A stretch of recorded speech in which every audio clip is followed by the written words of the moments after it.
Dear good student, class 8th.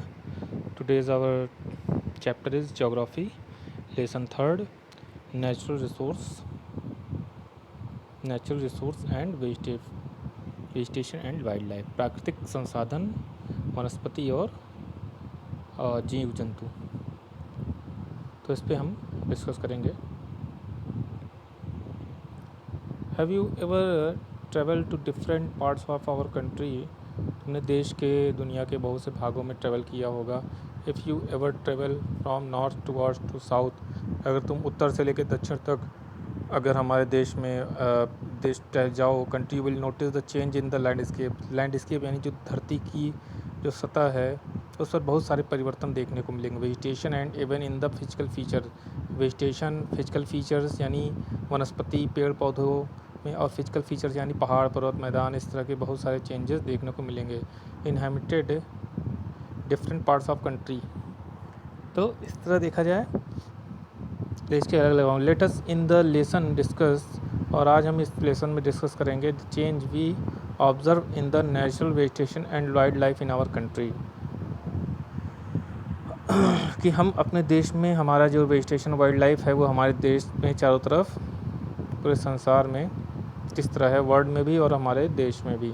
So the vegetation that grows naturally without any intervention on the part of man is called the natural vegetation.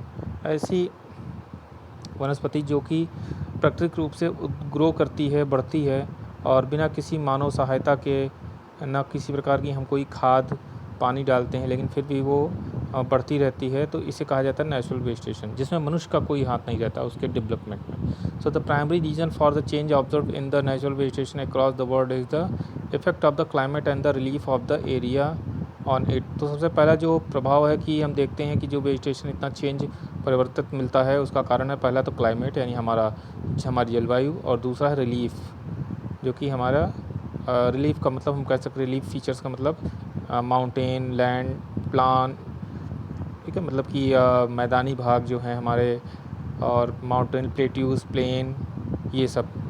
So the wide variety of natural vegetation and the wildlife that we experience is due to the widely variety of climatic condition including precipitation and the exist in the world include our country। तो इसका कारण और भी हम कह सकते हैं कि अलग अलग देशों में जो हमारे क्लाइमेट होती है उसके अकॉर्डिंग जो हमारी बरसात होती है, पानी बरसना, जो प्रेसिपिटेशन है, वर्षा, वो भी अलग अलग होती है।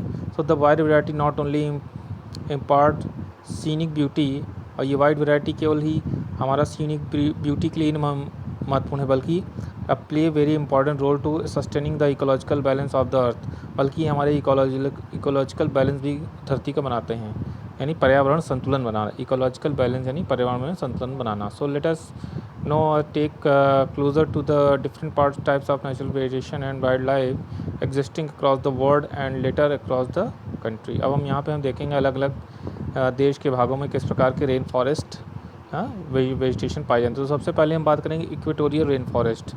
तो इक्वेटोरियल रेन फॉरेस्ट की अगर हम बात करें तो जैसा कि नाम है इक्वेटोरियल, जैसा कि तुम लोग पढ़ चुके हो इसके पिछले क्लास में, इक्वेटर यानी जो हमारी इक्वेटर होती है उसी के आसपास का जो एरिया होता है वही कहलाता है equatorial rain forest. So student, तो जैसा कि तुम लोग यहाँ मैप में भी अगर देखो इसमें लिखा है यहाँ पे इक्वेटोरियल रेन फॉरेस्ट, ये हमारा जो बीच में यहाँ पे और ये देख रहे हो, ये जो बीच का एरिया ये दिख रहा है, यहीं से हमारा ये इक्वेटर यहाँ से गया हुआ है। तो ये जितना एरिया दिख रहा है ये हमारा इक्वेटोरियल रेन फॉरेस्ट में आ जाएगा। हाँ, ये हमारा ये इक्वेटर, ये लाइन देख रहे हैं, ये इक्वेटर गई है, ठीक है, ठीक। तो इस तरह मैप में हम देख सकते हैं, तुम लोग अपने बुक में भी देख सकते हो। तो इक्वेटोरियल रेन फॉरेस्ट की बात करें तो equatorial rain forest also called the tropical evergreen forest, इन्हें हम ट्रॉपिकल एवरग्रीन फॉरेस्ट भी कहते हैं। एवरग्रीन का मतलब होता है हमेशा हरे भरे रहना, ट्रॉपिकल मतलब होता है थोड़ा गर्म, उष्ण, यानी जो गर्मी, जहाँ पर मौसम गर्मी का होता है और बरसात का। So equator between 28 degree north to 28 degree south east के बीच पैरेलल लैटिट्यूड होता है, उसी के बीच ये पाए जाते हैं। These are region of heavy rainfall, क्योंकि यहाँ पे पानी बहुत ज़्यादा बरसता है और गर्मी बहुत ज़्यादा पड़ती है, बस ठंडी का मौसम यहाँ नहीं पाया जाता। So wet climate throughout the year, हमेशा साल भर यहाँ पे वेट क्लाइमेट रहता है, गीला मौसम बना रहता है। There these forest are characterized by the presence of very tall trees with dense tree cover, और ये फॉरेस्ट जो हैं इसको कैटेगराइज किया जाता है presence of very tall tree, बहुत बड़े बड़े पेड़ घने जंगल पाए जाते हैं। तो the trees have broad evergreen leaves, इनकी पत्तियाँ बहुत चौड़ी होती हैं और सदैव हरी भरी रहती हैं। And elongated tips drip tip, और ये इनके आगे शार्प होती है। That form a thick canopy, जैसे कि ये एक थिक कैनोपी बनाते हैं, यानी ढकने बहुत बड़ी बड़ी चौड़ी पत्तियों, जिससे इनके जंगलों में नीचे पूरा अंधेरा होता है, ये सनलाइट नीचे नहीं जाने देती। इसके कारण ये prevent the growth of the thick vegetation close to the forest, और जंगल के नीचे भागों में ऊपर से जैसे लगता है बहुत घने हैं, लेकिन अंदर नीचे जाएंगे तो वहाँ पे इनको पेड़ पौधे वनस्पति जो वेजिटेशन ग्रो नहीं करती, क्योंकि अंधेरा रहता है नीचे। और moreover leaching the occurs due the heavy rainfall also prevent the undergrowth vegetation, और लीचिंग होती है। लीचिंग का मतलब होता है जब पानी बरसता है तो बहुत सारे सॉइल के जो न्यूट्रिएंट्स होते हैं वो बह जाते हैं, नदियों में चले जाते हैं, तो इसे बोलते हैं लीचिंग। और इस एरिया में क्या होता है, पानी बहुत बरसता है, जिससे कि यहाँ पे नीचे के वेजिटेशन ग्रोथ नहीं करता। तो महोगनी, रोजवुड, एबोनी, ये हमारे यहाँ के कुछ हार्डवुड ट्रीज़ होती हैं जो कि इन जंगलों में पाई जाती हैं। The equatorial rain forest are found in the Amazon basin in South America, और इक्वेटोरियल रेन फॉरेस्ट पाए जाते हैं अमेजन बेसिन में, साउथ अमेरिका में, जिसे हम सेल्वास भी बोलते हैं। The Zaire basin in Africa and Indonesia in South East Asia, Zaire basin और इंडोनेशिया में। A large variety of wild life is present in this forest, और बहुत बड़ी वैरायटी फॉरेस्ट की यहाँ पे प्रेजेंट होती है। Monkeys, leopard, jaguars, eagles, bats, butterflies etc inhabit these forest. Tropical deciduous forest की बात करें, so the tropical deciduous forest or the tropical monsoon forest are found in the tropical areas where the climate has distinct wet and dry season। tropical deciduous forest होते हैं जो हमारे tropical monsoon में पाए जाते हैं जंगलों में, and found in the tropical areas where जहाँ पे climate जो होते हैं वो थोड़ा गीला और सूखा होता है।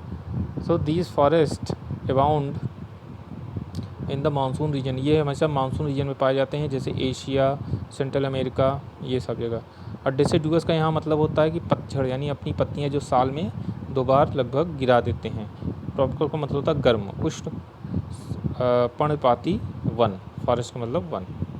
सो ऑस्ट्रेलिया, एशिया, सेंट्रल अमेरिका में ये पाए जाते हैं। These forest have leaves shedding hardwood trees, पत्ती गिराने वाली इनकी लकड़ियाँ पाई जाती हैं, बहुत ही मजबूत होती हैं। Far part therefore easy for lumbering and logging, इनको लम्बरिंग और लॉगिंग करना बहुत आसान होता है, यानी पेड़ों से जो हम आवश्यक वस्तुएं प्राप्त करते हैं उन्हें लम्बरिंग और लॉगिंग कहते हैं। The trees that are found in this forest are sal, teak, sandalwood, bamboo, ये सब पाए जाते हैं।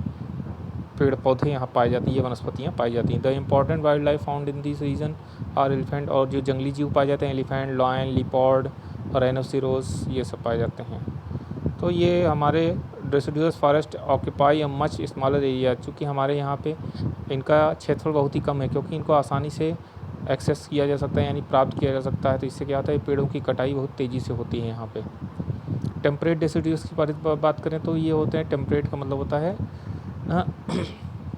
जो जहाँ पे गर्मी का भी और ठंडी का मौसम पाया जाता है दोनों। तो डिसिडुअस फॉरेस्ट में बात करें तो forest grows in the those temperate region which है 4 डिस्टिंक्ट सीजन, यहाँ पे 4 प्रकार के सीजन पाए जाते हैं, यानी यहाँ पे ठंडी गर्मी के अलावा भी 2 सीज़न और पाए जाते हैं। The winters in the region are on the whole mild and the precipitation in high, यहाँ पे ठंडी पूरी सीजन में कम रहती है और बरसात जो है ज़्यादा होती है। These forest have 3 distinct layer, इन जंगलों की 3 लेयर होती हैं। The top most layer consist of canopy, सबसे ऊपर पाई जाती है कैनोपी, यानी ढकने वाले पेड़ पौधे, ऐसी पत्तियाँ होती हैं जो काफ़ी छाया कर देती हैं।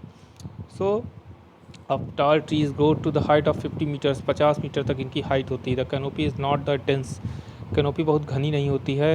The found in the tropical rain forest, the trees shed their thin broad and delicate leaves every autumn. Autumn का मतलब होता है पतझड़ का मौसम होता है, अपनी पत्तियां गिरा देते हैं। ऑटम को हम यहाँ पे कह सकते हैं जो मौसम जब ठंडी शुरू होने वाली होती है, तो इसे हम बोलते हैं ऑटम का मौसम। Some trees have a small waxy leaves, बहुत मोटी पत्तियाँ होती हैं कुछ की, तो जिसमें क्या हो ट्रांसपिरेशन कम होता रहता है। और the middle layer consist of shrubs, और मिडिल लेयर होती है कि हमारी कहलाती है श्रब्स यानी झाड़ियाँ। Forest floor consist of dense undergrowth of the grass and ferns, grasses ferns ये सब पाए जाते हैं। These forest provide us with temperate hardwood which are strong and durable that is used in construction, जो कि construction के काम में आती हैं इनकी लकड़ियाँ। Oak, maple, poplar, beech and elm, ये सब हमारी चीज़ें पाई जाती हैं। इनका अगर एरिया देखा जाए तो here these forest are found in north east USA, north east China, Japan, southern Chile and New Zealand. Deer, voles, fox the main animals found in deer. Deforestation has caused most of these forest to shrink in size. Deforestation यानी जंगलों की कटाई, पेड़ पौधों की कटाई बहुत तेज़ी से होती है इन एरिया में, जिसके कारण अभी ये बहुत तेज़ी से कम होते चले जा रहे हैं। तो बच्चों आज के लिए इतना ही, बाकी के चैप्टर नेक्स्ट क्लास में। जय गुरुदेव।